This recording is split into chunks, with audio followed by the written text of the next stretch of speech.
How's it going, everybody? C-RadTV back here with our video, and welcome to another Detroit Lions 2024 NFL Draft Preview. So in the last draft preview, we wrapped up the day 2 portions of the NFL Draft Previews by taking a look at the top defensive back and safety prospects in rounds 2 and 3 of the 2024 NFL Draft. And in this video, we're going to begin the day 3 portions of the draft previews and take a look at the top day 3 quarterback prospects in rounds 4 through 7 of the 2024 NFL draft class.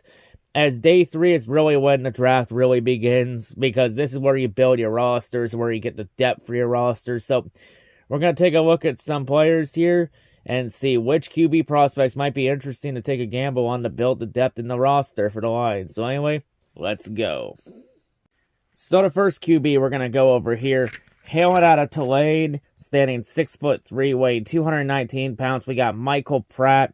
So for Michael, he's your prototype intangibles quarterback because he's a program elevator that led Tulane to a win over Caleb Williams' USC program in 2022. If you want to watch some tape there. Plus his leadership, toughness, and intelligence that stands out from his QB peers.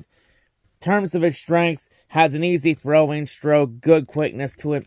Instant setup and release will help him to make quick throws on time. He's willing to take off, use his legs when nothing else is available. Quick processor, can work through options at NFL speed. Efficient play-action passer, no wasted movement or awkwardness in his approach. He's able to lay passes with plenty of touch. Footwork's polished, rarely out of order. Size and efforts of ball carrier will work on sneaks. Great at feeling pressure, can find exit lanes from the pocket. He's quick to recover from mistakes rather than compounding them. He's also been listed as one of the top sleeper picks in this draft because while he isn't the standard big armor athletic passer receiving early round attention in recent years, his steady and poised approach should make him a starter down the line. In terms of his weaknesses, though, he's a catchable scrambler, lacks the agility or speed to pull away from most opponents. Average athlete by NFL standards, passes to the far side of the field, tends to die out. Lack of raw arm talent will limit some of his upside as a starter. He won't be able to dig himself out once the play starts to break down.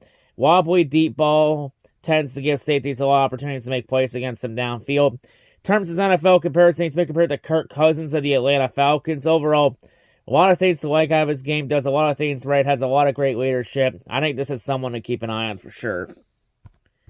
So the next player we're going to go over here, hailing out of Tennessee, standing 6'5", weighing 236 pounds. We got Joe Milton. So for Joe, he's a prototype arm strength quarterback because he perhaps has the strongest arm to enter the league since Jamarcus Russell. He can rocket passes through tight windows, can get passes 75 yards downfield without losing steam. And great in his arm strength as a cannon would be a massive understatement. In terms of his strength, dynamic arm strength, which I just mentioned, allows him to drive passes more than 60 yards downfield with minimal windup. Freakish combination, size, speed, throw velocity. Has potential to convert to tight end if he fails to progress as a passer. Explosive runner when he gets an opening to take off. Won't back down from throws even when he has to take a hit. Flashes a touch, changing pass trajectory will give some scouts and coaches hope for his growth.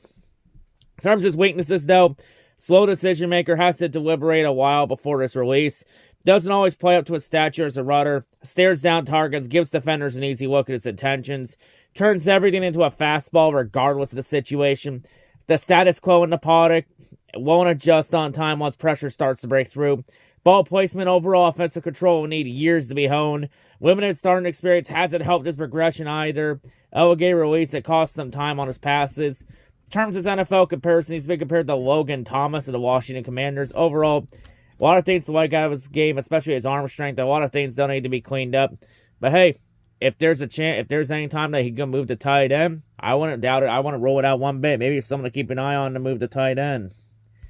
So the next player we're going to go over here, hailing out of South Carolina, standing 6 feet tall, weighing 216 pounds. We got Spencer Rattler.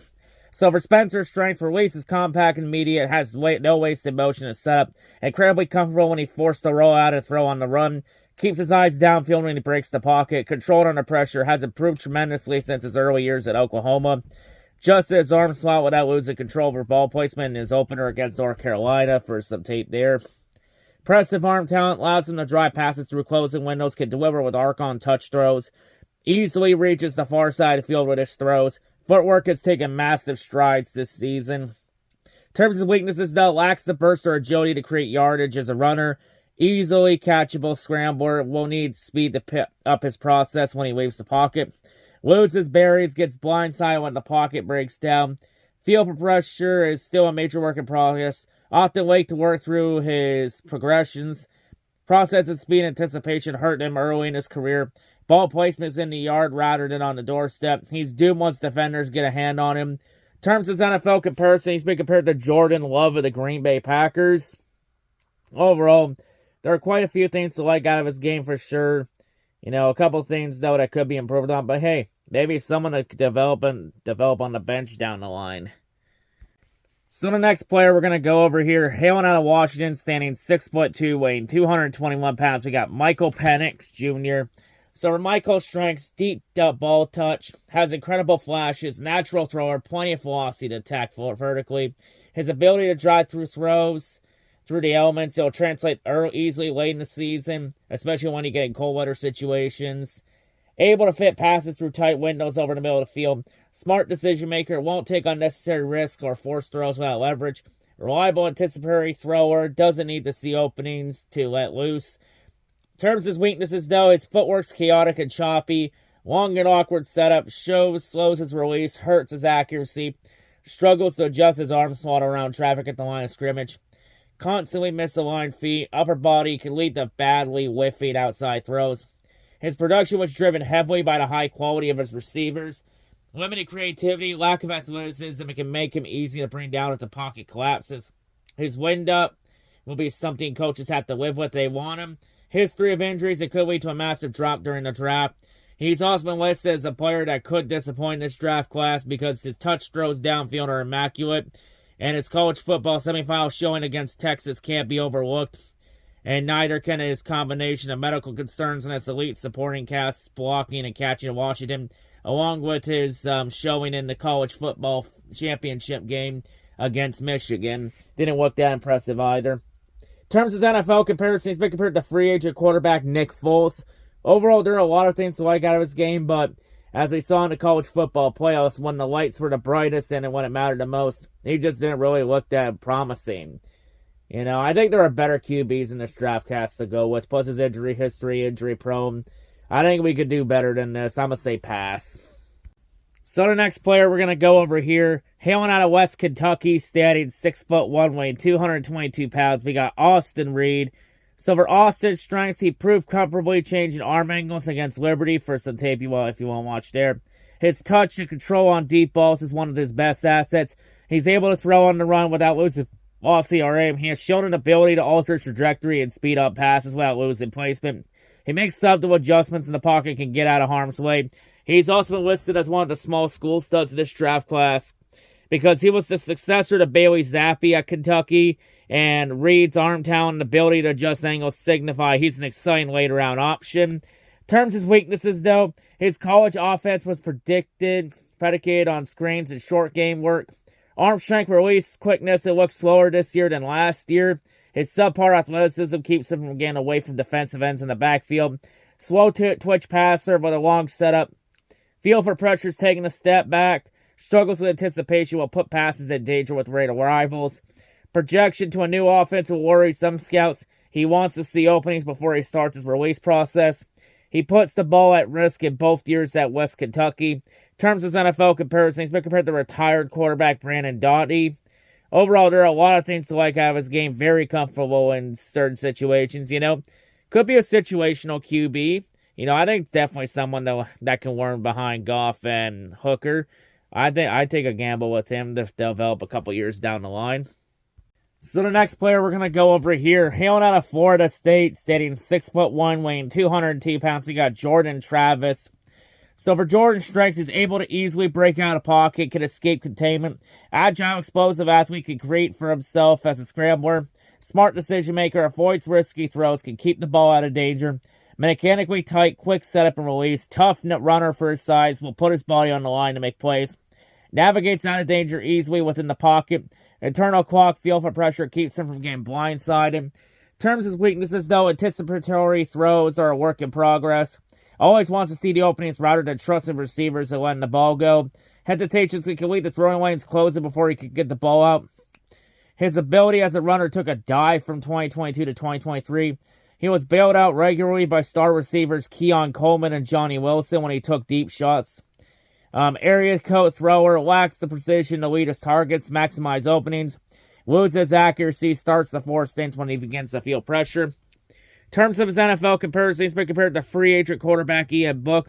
Overall, a lot of things to like out of his game. A lot of promising things for sure.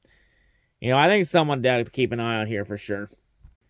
So the next player we're going to go over here, hailing out of Kentucky, standing 6'1", weighing 217 pounds, we got Devin Leary.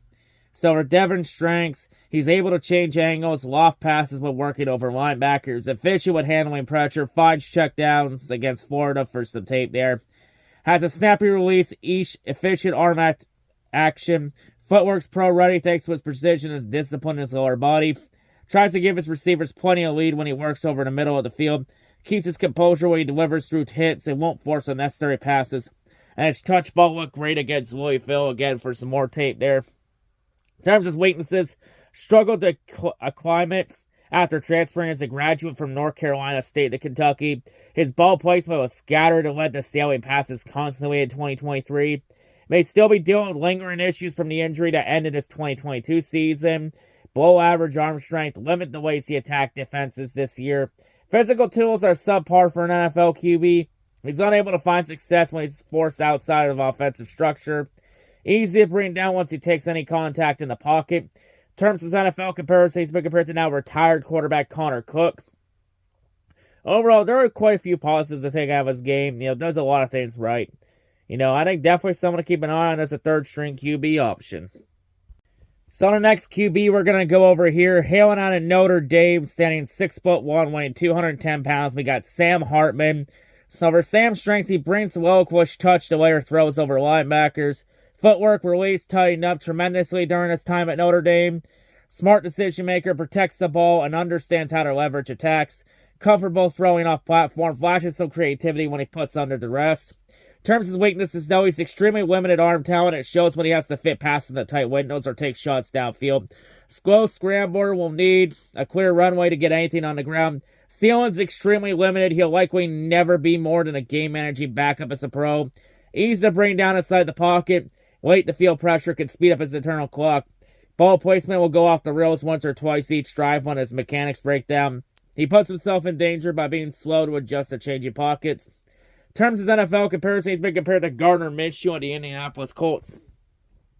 Overall, quite a few things to like out of his game, but, very limited ceiling. I think definitely someone that could be a depth piece at third-string QB or in a situational, for sure. So the next player we're going to go over here, hailing out of Maryland, standing 5'11", weighing 208 pounds, we got Talia Tagovailoa.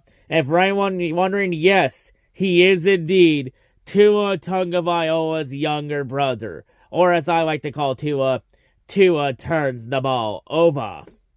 But for Talia, in terms of his strengths, he's a well-rounded QB profile, possesses above-average arm strength, athleticism. Velocity functions well in short to immediate passing situation. Scramble and threat can keep defenses honest. Arm adjustability is high quality. Allows him to make quick, short throws and can manipulate defenders. Confident in the pocket. Can make good decisions about when to scramble. Makes the pass or throws it away. Shows flash of high quality pocket manipulation and elusiveness. In terms of his weaknesses, though, he's on the older side of his draft class at 24 years old on draft day. His size will remove him from many team boards. He operates a tick slower than the game, leading to pass breakups by opposing defensive backs. He struggled especially against high-level college corners. An example would be a game against Michigan against Mike Sanristel, who's been pretty high on Detroit's draft board, by the way. Often chucks balls in the coverage, forces the receivers to make a play. Tries to hit windows he doesn't have the arm velocity to reach. And he lacks a top-end trait to set him apart from the QBs in the draftable bucket. And for the struggles against Michigan's Mike Sandristil, that's for some tape if you don't want to watch there. In terms of his NFL comparison, he's been compared to retired QB Blake Sims. Overall, quite a few things to take out of his game. His size, though, could limit him, and he did struggle against some pretty good corners. Could be just like a third-string situational QB for sure. Just somebody that will end up living in his older brother Tua's shadow. which so far with Tua, however you want to take it or not, it may or may not be too much of a shadow. And the final QB, the final player we're going to talk about in this video, hailing out of BYU, standing 6'3", weighing 215 pounds, we got Kedon Slovis. So for Kedon's strengths, better light touch when he works deep downfield, gives receivers a winnable jump ball, understands how to tackle leverage in one-on-one situations, won't back down from taking risks downfield if needed, smooth release, throws easily catchable ball. Early career tape, it'll be hard to quit when scouts discuss him. He won't shy away from pressure or show up when he starts to be hit. In terms of his weaknesses, though, has unreliable velocity that prevents him from threatening defenses on the far edges of the field. Unable to extend plays, finds opportunities as a scrambler. Slow to work through his options and pull the trigger. Accuracy gradually declined throughout his college career. Misses blitzers, can get blindsided regularly. Takes a while to set up and get into his motion. Limited range of motion, adjustability with his arm dooms him from pressure in his face.